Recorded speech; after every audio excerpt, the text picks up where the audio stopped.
We didn't put like screwdrivers under our guitars, Sonic Youth style, or anything like that. I've done that. Sounds great. Yeah. Ready, set, and begin. So you guys are jumping around the country at the moment, supporting your upcoming release, your 4th record.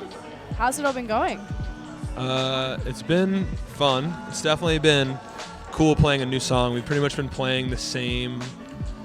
We've only played Peripheral Vision, our record before this, for the last 2 years, so it's nice to be able to put something new in the set. Just one song. Yeah, and I can't wait to put the rest in there, but this is like a good start, you know? It's nice to get a different vibe. How's the response been from the single?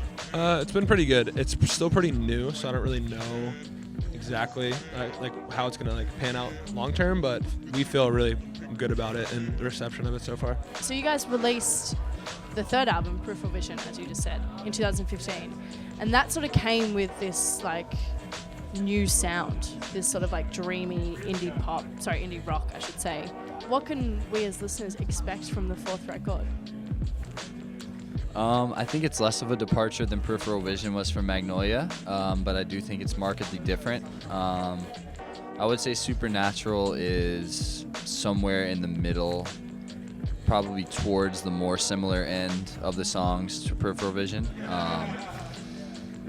I would say it's like a different chapter in the same book, you know what I mean? Cool. So same band for sure, but definitely new songs that we're very excited about, and I think everyone will dig it.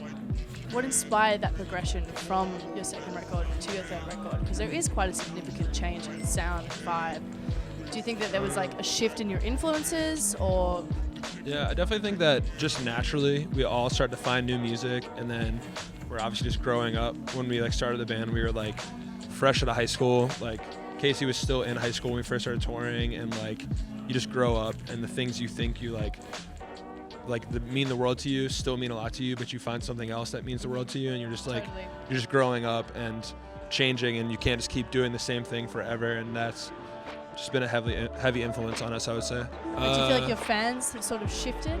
Yeah, definitely. I think now we appeal to an older audience for sure, but I still think we have a large group of young kids that get into us, and then a lot of the young kids that originally were fans of Turnover were basically the same age as us, and as we grew up and found new things and our sound changed, I think their taste changed, and they were able to stick with us because Totally. they felt the same way we felt about stuff, and that's kind of been a blessing in a way. But In the studio, what did you guys do to sort of, I suppose, push those boundaries, but not push them too far to the point where it was contrived? You know, what tactics did you use?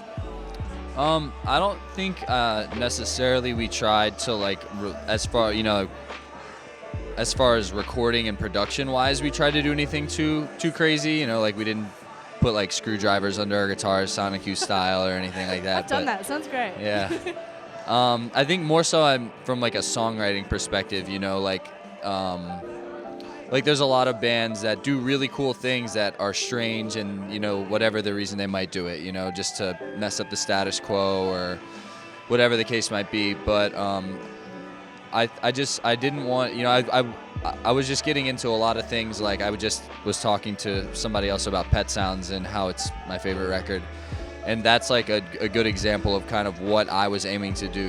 He took a lot of ideas that sounded really good and that he really loved, Brian Wilson, and applied them to the Beach Boys in a way that hadn't been done, but they're still great pop songs, but they're just avant-garde pop songs, art pop songs. So just to let you guys know that their 4th record, Good Nature, is out in August this year, so check it out. See you soon.